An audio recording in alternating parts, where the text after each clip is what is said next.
this is in keeping with with the uh, the theme that actually started out at the World Series and is now carried over into the WCOOP. Basically, the return of the OG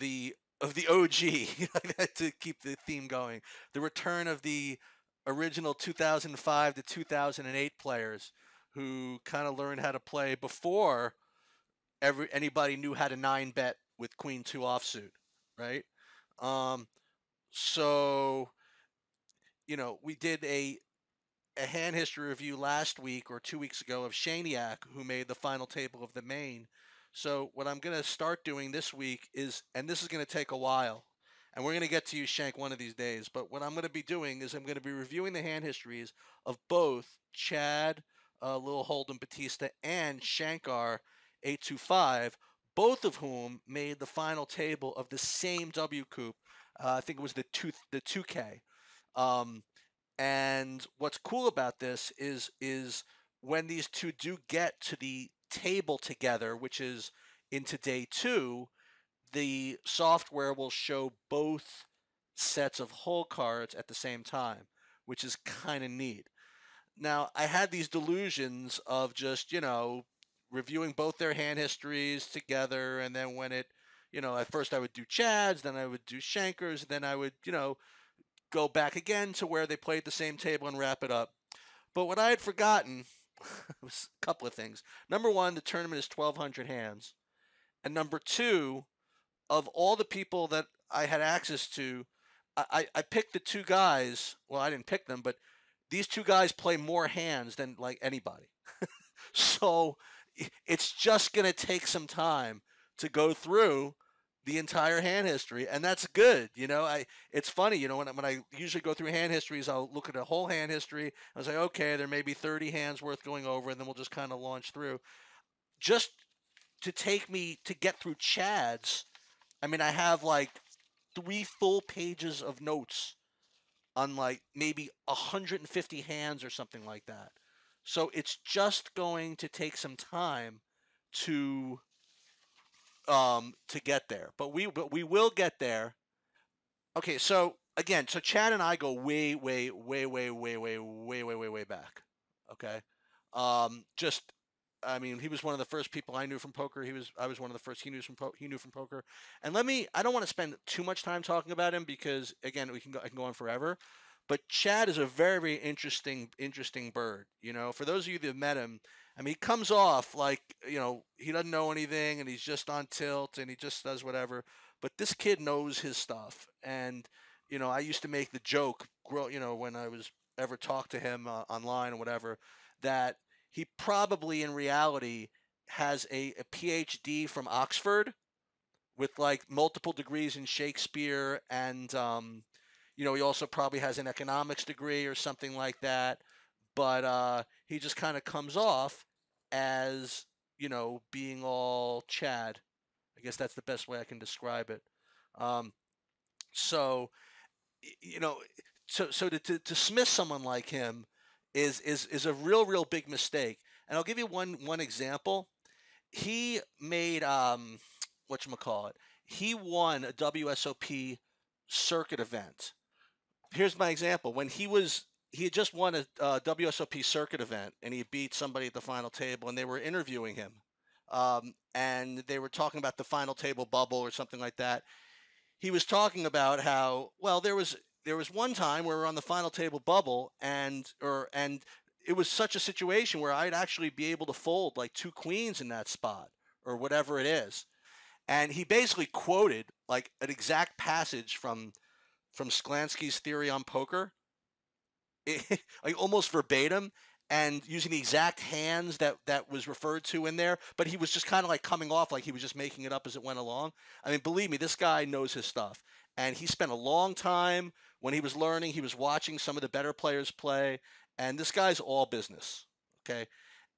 He might not be the greatest with the math, but as you'll see when we go through this, theoretically, he's incredibly sound. Now, what does that mean? Theoretically, he's incredibly sound. He does not like to call. He likes to put pressure on people. He likes to be the aggressor. And then again, he knows when to back off. Maybe he doesn't know exactly what his equities are against certain hands or things like that. Maybe he doesn't know, how ICM affects bubble play particularly. But he certainly knows instinctively that when you get near the bubble, you want to be pushing it, and you don't want to be calling, and you want to go after the medium stacks and things like that. And it's quite remarkable actually to see.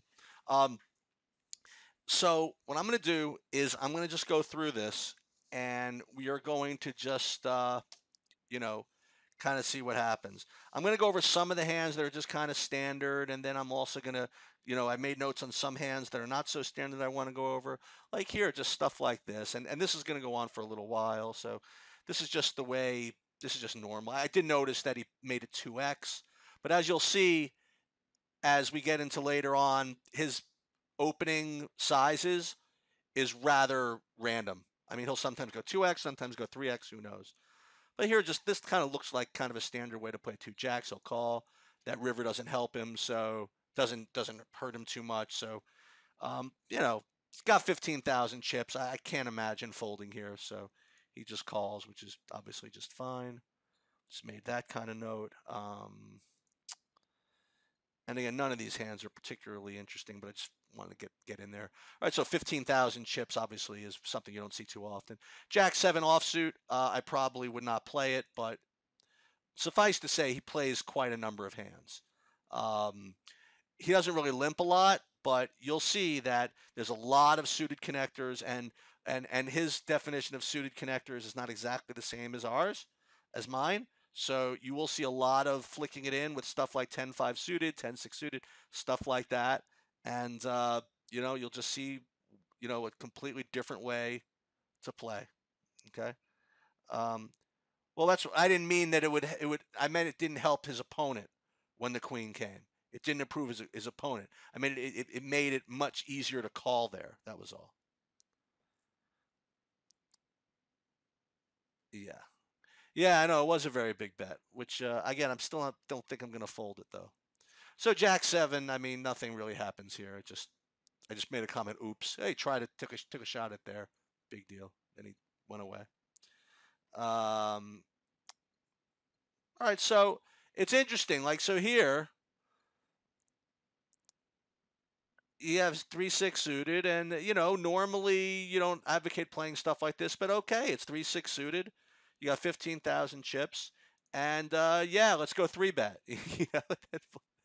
We'll 3-bet, and then we'll take a shot at the flop, and then get raised, and then we get the fold. So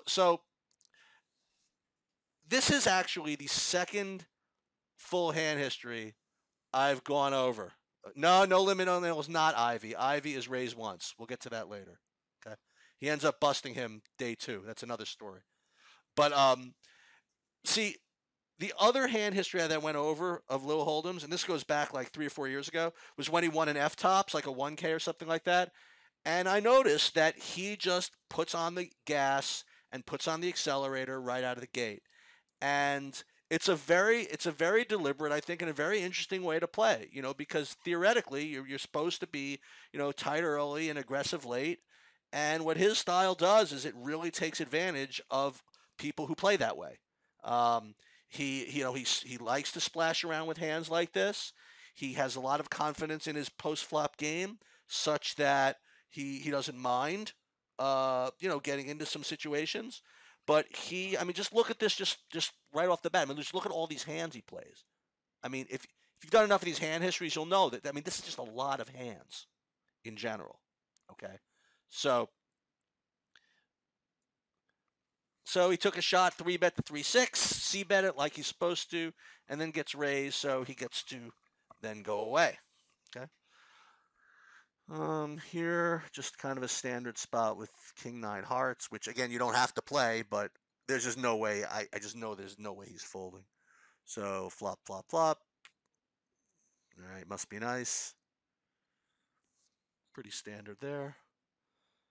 And then here, I mean, you go right here. I mean, we got 3-4 suited under the gun. Let's go, right? I mean, not the way I would play, but let's go ahead. And away we go. No, I mean nothing against Nakahai, Ryan, but this is different. You know what I mean? Like Chat, let me tell you something about Chat. Not to overly hype him up, whatever it is, but let me tell you, I mean, how long he's been doing it. You know, he stopped playing after Black Friday, and he didn't play literally a hand online after Black Friday until like within the last like year or so. And you know, when I said to him, yeah, I said, you're going to try to play again? He's like, yeah, yeah, yeah. And I said, do you even know any of the players? He's like, no, nah, no, I'll figure it out. I'm like, do you have a HUD? He's like, no, no, no, I'll figure it out. And so the first day back, he hadn't played in like 2 years or like a year and a half. And he gets his account. And what's the first tournament he signs up for? It's such a perfect tournament for someone who hasn't played in a year and a half, that's been around forever to sign up for. He played the 50 rebuy, like probably the worst tournament in the world. Okay, the 3 p.m. 50 rebuy, which used to pay like 8,000, now it pays like 5,000. It's all regs. Okay, all regs, the worst tournament ever, and he just wins it. I mean, just launches the software and wins it. It was just insane. Okay, and speaking of the 162 Golden Eagle, since he started playing again, like maybe a year ago, if you look at, he's won the 162 like 5 times. That late 162. He plays a different schedule than a lot of people. He doesn't get up for those big 109s and all this stuff. He there was one Sunday I didn't make fun of him, but a couple of Sundays ago, he just didn't feel like playing, and he skipped the whole Sunday and won the late 162 just for the hell of it. Pretty crazy, right? So, you know, he's been doing this quite a long time. All right, so that was that. Let's see. This one I didn't like too much. I'll throw this in there just for the hell of it. Right, Shane? I mean, it's bizarre almost. All right, so here you get a raise here. Again, for 280 in position, I'd probably call also. But the problem is here is now you run into a little bit of a problem. He bets this and he gets called. I mean, I would probably be very cautious here. Now this guy bets 1,080. Maybe it's hard to fold here, but I think you probably should find the fold here at some point. I mean, he did 3-bet here pre, like on level 1 or 2 of this tournament. The guy has a hand, and I don't know what it is that you're beating. You know, he's not value betting 2 jacks, and aside from that, I don't know exactly what we're beating here. So this one I probably would not call. That was my only comment on this one. So, and he did have the aces. Okay. Next one I made a note of. And what we're going to do is we're going to try to not bias us by. All right, so here, just no way he's folding. So he calls with the ace-8 of diamonds. Takes a shot, and he gets the fold.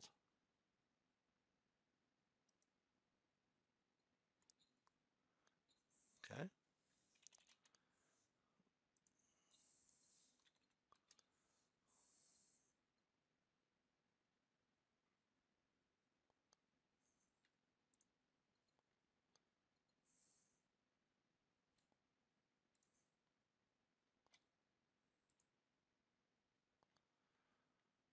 All right, so here ace-5 suited, open, 3-bet, call.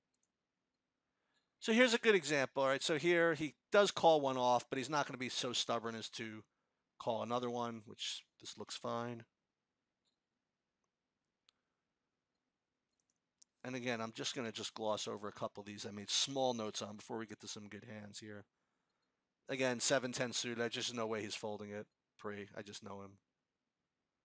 Any suited gapper, he's not folding. He bets. It's fine.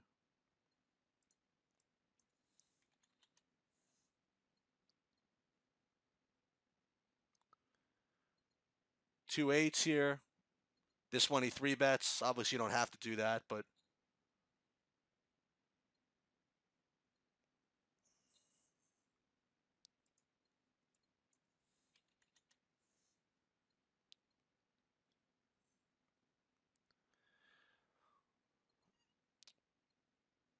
8-4 suited. Now you certainly have to bet that, and now you can just, just go away.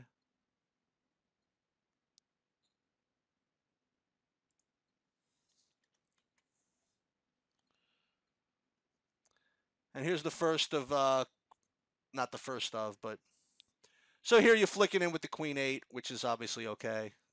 And that, whether it's not okay or not, I know that you're going to do it. I mean, you're not folding that. You like to play a lot of hands, and you have confidence in your post flop abilities, and now you get to fold, which is nice.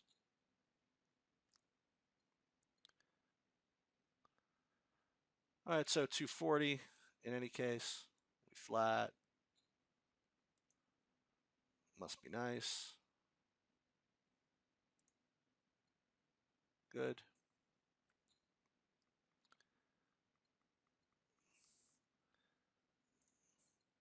Now, again, we all have different opinions on what suited connectors are, so in Chad's world, 2 6 of hearts, good enough.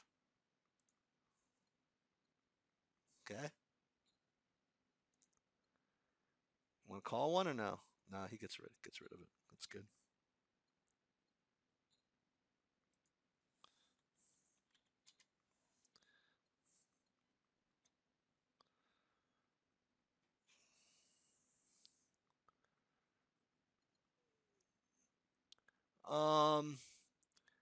I guess we're deep enough where we can go ahead and flick this in, right? We got position on him. He's obviously got a pretty big hand. So yeah, let's go. Especially now he bets. Do we want to call one? I guess so, right? I mean, he's got, I don't know. I think he's got ace king enough of the time where we can call one and force him to bet again, no? I wouldn't, I don't know. I wouldn't mind it. He calls one. Now he checks. Now we can check. Oh, he bets. Okay. Found out pretty quickly whether he has ace king or not, I think. So now I guess betting really doesn't do us any good here. So we just check and hope he doesn't have it. Just 2 aces? Oh, you wanted to bet there, Golden Eagle? I'll go slower.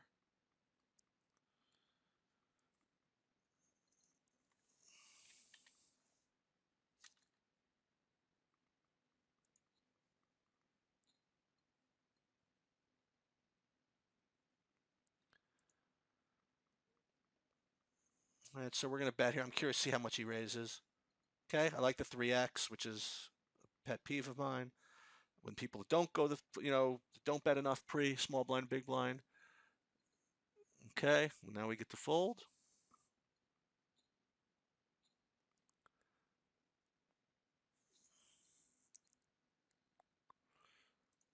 As if he's going to fold 10-6 suited here. Does anybody think he's going to actually fold 10-6 suited? Probably not, right?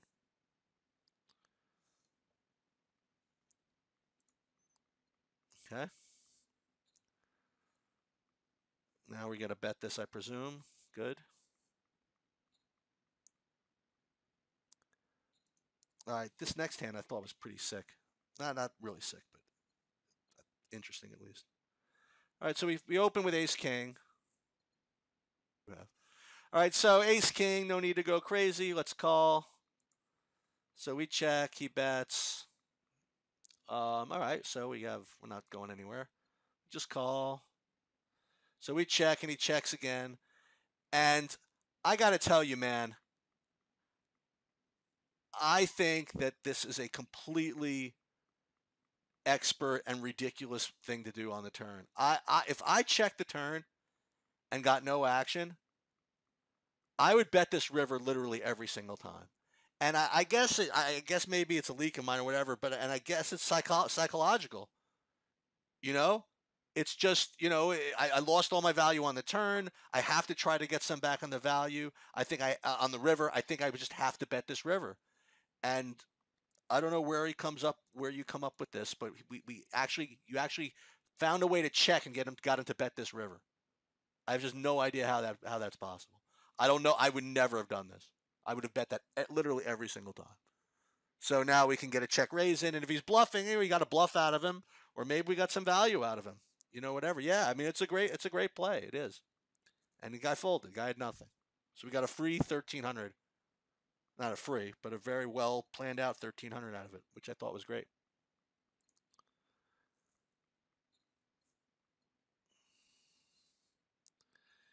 All right, so we're going to flick this in again just to kind of show you. I mean, and this part of being able to do this when you're this deep as well, All right, so check call. And then we get to go away.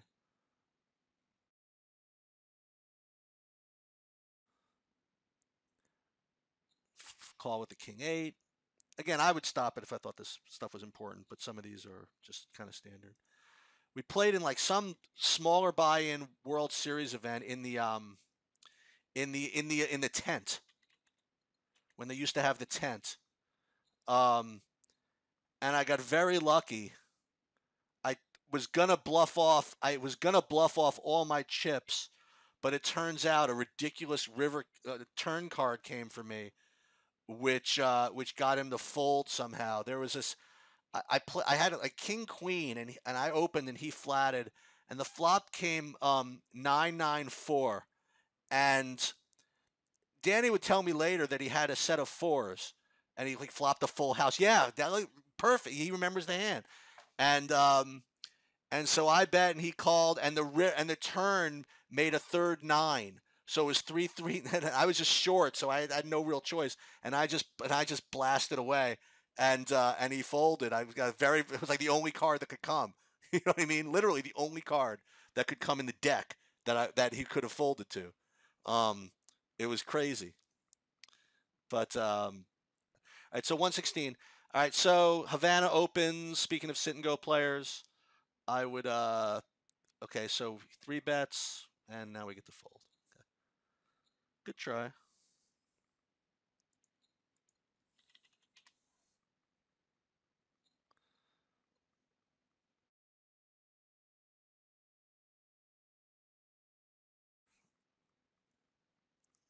Flick that in. Fold there.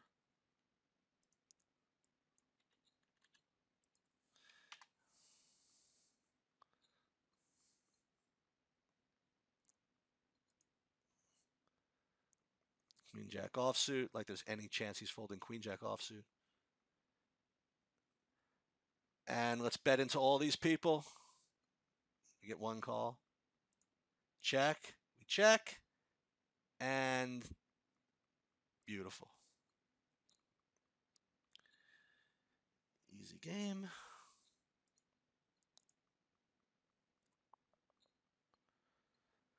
I mean, these are just all kinds of standard hands that I'm kind of looking at. All right, this one I wasn't expecting. Now, here's one thing that Chad, maybe you noticed it, but I didn't notice until I went over it. Basically, this entire hand history is the playing back at reg show. Like when Gripsty's Nuts was at his table, he would just be playing back at Gripsty's Nuts. And God forbid you guys are around for what Chad does to bring Kenny. It's just beyond.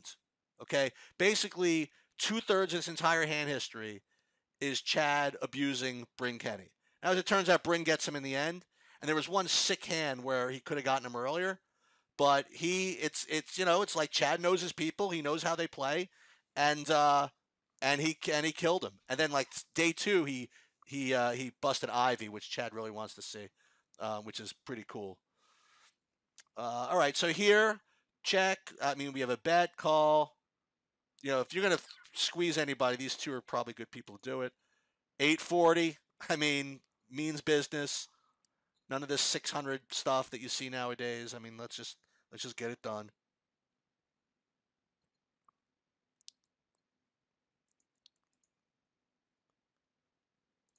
Oh, you were watching that Golden Eagle?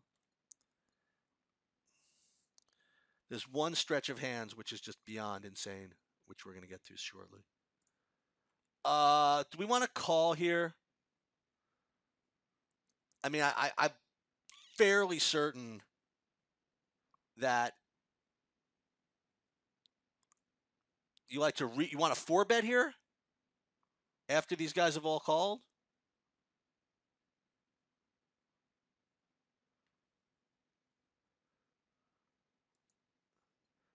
He flats this.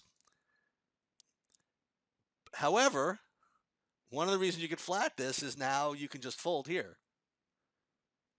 You know, one of the problems I have with playing hands like this is when you give up in reverse implied odds, but you're just not going to call this. I mean, you're just not. You know, this is just dumb, and this just go away. It's just fine. You know, he plays good defense.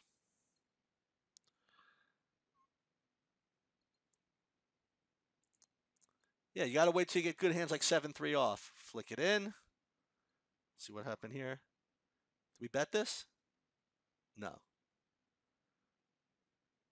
Just making sure.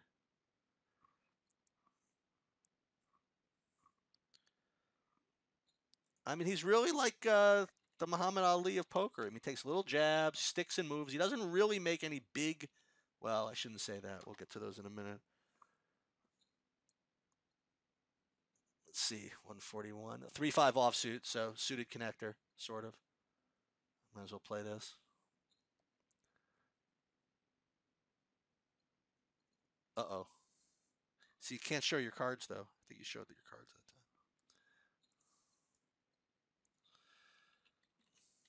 time. All right, so we got 17,000. No big deal. Started with 15, 19,000 now. Okay, so what do you do here? You like this? See, this is like one of those hands that can separate a good player from a great player or a bad player from a good player. What do you do here? Call, G's. I mean, I'm not going to fold, right? So you either 3-bet. Okay, so we call, right? We're all calling. Sounds good. You got 1 3-better. And here we go. So now what do you do?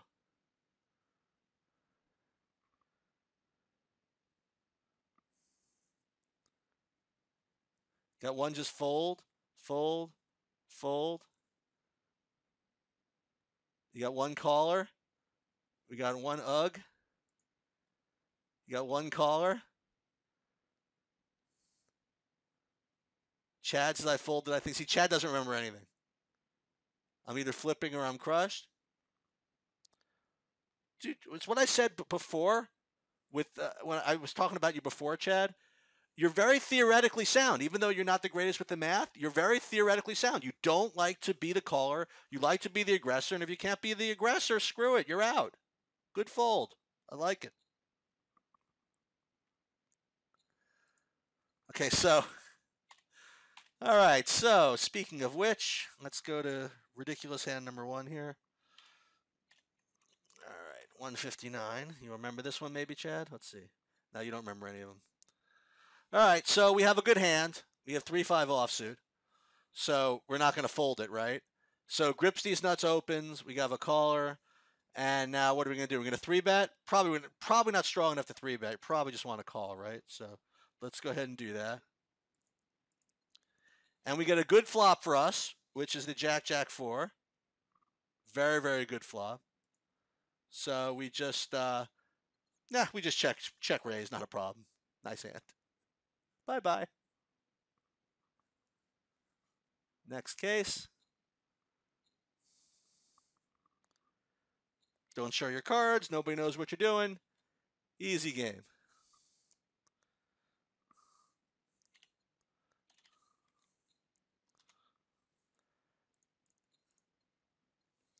And this hand could very well be the sickest of them all. Let's look at this one. So here, same guy comes in. What is this guy making now? What do you do here? Oh no, this is actually pretty easy. Okay, but actually, is this easy?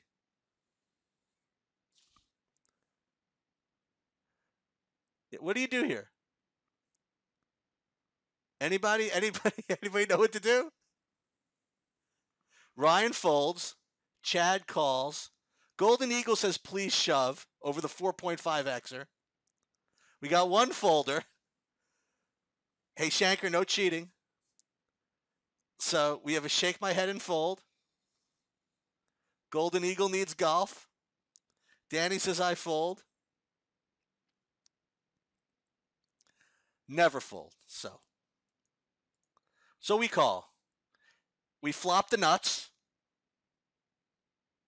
Right? Totally flop the nuts. And check, shove. Easy game. Wee.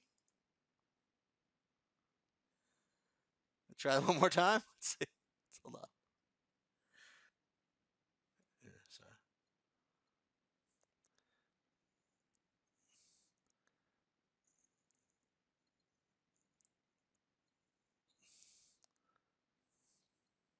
Boonk. I don't know. Guy bets the full pot. just shove. I don't. Beats me. Beats me. Any insight there, Chad, or just felt it? Killing his range and standard. Yeah, maybe you're right.